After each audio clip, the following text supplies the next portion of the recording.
Okay, welcome back. We're on page 475 or so, talking about network characteristics and inventory. You cannot do this job without having an inventory of how the machines are configured. So in this particular case, this is stored in a database. So I could go to the database and say, show me every machine that does not have this patch. I know they all should have them, but they don't have them. So here's, for example, here's a little thing talking about that particular patch. This particular patch, and when it was installed and all the rest of this stuff. How are they configured? All sorts of interesting stuff about this. So I need an inventory. I need to know what software is installed and what the version numbers are. And, I need to be able to go through here and say, aha, I've got this, and I've got OneDrive, and I've got Visio, and I've got, this, is that up to date? I need to know every piece of software that's installed, what its version numbers are. Okay. So obviously this would be stored in a database. In my particular case, you just hit that little button that says store to database. Now, in my world, we collected this data every time someone logged into their machine, so it automatically updated nonstop. So if I wanted to know which systems had a patch that was missing, it would be pretty easy to do. Okay, making intrusion detection systems work. So basically, you have to reduce the noise, so to speak. The boy who cried wolf. If you have a sensor that keeps going off because somebody's attacking, maybe are they not? And again, remember that goofy movie reference on How to Steal a Million? Where alarm fatigue, you just set the alarm off over and over and over, and finally they get fed up and turn it off. I'm not saying that, but I am saying you need to have some sort of an effective traffic management and, tune and twist the knob, on sensitivity knob, so to speak, so that you're not getting things you don't want. And then detecting differences, because, before you can find out what's wrong, you need to figure out, what things should be, right? You have to have a baseline, right? So here's an example. So quarterly, you just go in and check to see that the firewall rules haven't changed, or, look at the logs for anything funky. Quarterly, you look at your edge router, and then quarterly, look at the internet footprint, and then monthly, it's automated, so you don't have to do it. Fingerprinting of all IP addresses, yep, that makes sense. Fingerprinting services on critical servers, again, yeah. Fingerprinting all IP addresses from the outside, see if anything leaks, and then that's daily. And hourly, fingerprint services on critical servers that are exposed to the internet, yeah. And, this is some good stuff. So I need to be able to find out what's wrong by telling what's different. So this is the difference analysis. This definitely requires a baseline, or at the minimum, the last run, right? So I can't throw things away. All right. The next one is planning and risk assessment on page 476. So identify the plan for any of this ongoing stuff. So one more time. I have my own security team is doing its thing. I evaluate risk, additional operational risks, and all this good stuff. It gets, a risk report, program review, and then the database of the risks, threats, and attack surfaces. So we've seen this before, but are there any planned enhancements or extensions that you're planning on doing? Yeah, that'd be kind of in here. And then the security risk assessment part, network connectivity, business partners. You might think I've got my shit together, but I have a partner over here that maybe isn't. So maybe I need to extend my reach, so to speak, and make sure those people are trained and make sure those people are doing what they're supposed to be doing. Applications, vulnerabilities, there's an awful lot of stuff in here that's kind of ongoing. So, do a assessment on the privacy, right? If you have data that, if you have customer data, and you've got home phones and all that kind of stuff, then yeah, you probably need to be looking at that. Acquisitions or divestitures, businesses are not static, right? People are always buying and combining things together. What a pain. Okay, continuing. The vulnerability assessment and remediation, page 481. So this is basically the last part of this little cycle. I've got all this database of vulnerabilities, the risk assessments, and I'm going internet assessment and an intranet vulnerability and a platform and et cetera, et cetera, et cetera. And I end up, with some sort of a remediation plan. Okay, so this is all about, evolving vulnerabilities. This is where you might want to consider penetration testing. So this is like part of a security audit. I'm typically hiring someone else. I would never do penetration testing in-house.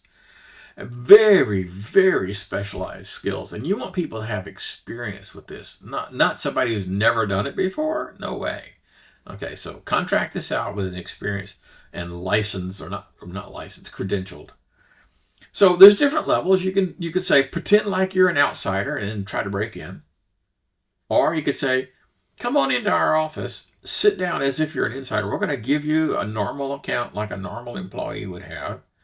And we want you to see what you can get into from here. It's got to be well planned. I mean, for example, you can't have the guard force wander by and say, sir, who the hell are you? Let me see your badge, right? I mean, other people have to be involved. And bosses are going to have to authorize this. You're going to notify, and you're going to have some sort of scope. Here's what you can and cannot do. For example, you might say, okay, if you find a vulnerability, you can kind of peek at it, but don't collect any data, because then, there's an issue here with you collecting data. One of the cool things about this is there's this really crazy story, and it's unbelievable, but it talks about a company that hired a pen tester and then got upset when the pen testers found something. So this is one of those crazy stories. Some county decided, hey, we need to check our courthouses. So we're going to do penetration testing. And it didn't include both physical penetration testing and, electronic kind of stuff. And so they hired a firm to come in, and a security firm, they found a problem. They found a door that was not locked. And so they opened the door. The alarm went off, which is a good thing. So they just sat on the step and waited for the police to come, and said, look, we're sorry, we're doing penetration testing, and we just wanted to make sure that, everything worked. And because part of the testing would be, does the alarm system actually work? Does someone get notified? It's all part of it. So when the police came, they weren't hearing it. They arrested the guys, threw them in the back, took them off. And the county was saying, we're going to press charges. And it's like, dude, you hired me to do this. It was a horrible comedy of errors of half the people understanding what pen testing is, and the other half had never heard of pen testing. It's like, but you were trying to break into our system. And the guy's saying, yes, that's what you paid me to do. And they just couldn't quite get it in their head. Anyway, very, very bad situation. So this is sometimes called ethical hacking, okay? Where I'm trying to protect society and, act honorably and provide services and advance the profession, that kind of stuff. Okay, so internet vulnerability. So let's get back to this guy. So pen test, target selection, scanning, analysis, and coming up with reports of what you can see, what you can't see, fingerprinting the system, see what you can do. Intranet, which means I'm either on site or I'm on a customer's site, within the corporate land, or perhaps, a business partner. And this is all policy-based things, like, can I use streaming services? Can I use FTP? All the things you said you can and can't do, that's what this is all about. Folder permissions, you've set this thing up so this person doesn't have access to things they shouldn't have access. So is that the case? That kind of stuff. Platform security. This is like vendor specifications, out of box settings. At home, I buy a new router and I immediately change not only the admin password, but the admin account. I don't leave it at admin. We buy network Netgear router, and the account is admin and the password is admin. So change those things. Wireless vulnerability, war driving from Chapter 8. Somebody can go drive past your building and see your wireless, and maybe it makes sense to them and they know exactly who it is, and maybe that's how they're going to do an attack. Documentation. Oh my God, when you end up with this thing extracting the relevant data and coming up with a plan. So do you think maybe the list of vulnerabilities in your system, is that like a sensitive document? Uh, yeah, right? This vulnerability database? Oh, yeah. So I'm probably going to have like, tracking numbers to make sure that once I've identified this thing, it gets done, right? Dates and times, current status, and again, who is responsible for working on it? Because an unassigned task never gets done. And then the actual remediation. You say you're going to do something, then repair the flaw that you found. Often by, a configuration change or changing a patch. Okay, readiness and review. So readiness and review. This is really the last one. Sorry. So policies, program review. The incident response and disaster recovery and business continuity. Those are very, very important things. And rehearsal. You got to test this stuff. I mentioned that. We would, during downtimes, we would have some junior employee do a disaster recovery type exercise, and we didn't stand over their shoulder and watch. We let them do their own thing, and then came back and said, "What did you have trouble with?" And the original time we did this, it was the install media was in the supervisor's office, and the supervisor's office was locked. It's like, ooh, we can't have that. So these are good drills to go through. Who has it? And the story I told you about when I sent the guy, I said, hey, go to the vault and bring me the backups from last night. And he came back with a cardboard box. You remember that story?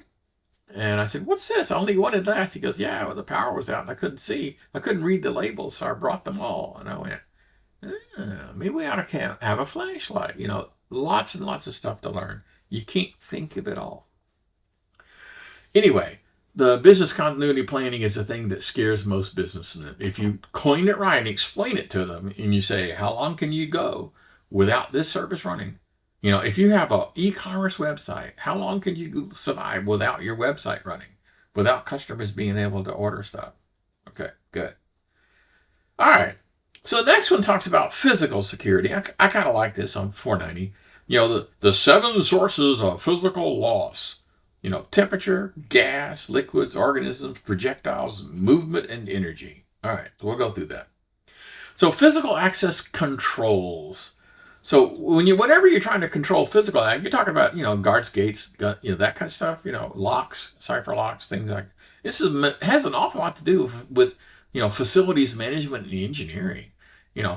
Do you have a man trap, a door where they walk in and they're locked in this little, and then they talk to the guy and says, okay, you have permission to proceed through the second door, that kind of thing, sort of like an airlock. That kind of stuff, yeah. So a secure facility implies, a lot of controls. I mean, probably, some sort of 2-factor authentication kind of thing. Think about how the military does things. Defense in depth as sort of like a logical control. I have guards, I have gates, I have key cards, I have a man trap, I have locks and keys. All these things are just all linked, on top of each other.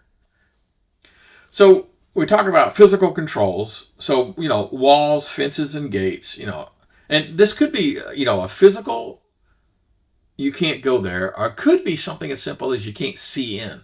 So, for example, when you're building a server room, you don't ever want to put it on an outside wall that has a window, for God's sake, right? Okay. Not only can you see in, you can attach a little microphone to the glass. The glass kind of vibrates a little bit when you talk, and you could record conversations inside the room. Anyway, so the walls and fences and gates are considered the first defense, the first perimeter. And then you could have, guards. Now, guards and guard dogs, if you're really going to, these are not static, right?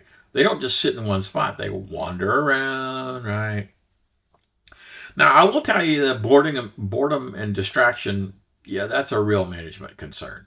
A lot of these companies would have these little goofy things on the wall where the night watchman would have to walk up and put a little token, this thing he carried on his side, and put it up this thing that would go to make sure he actually was walking the perimeter. I know, it's kind of crazy.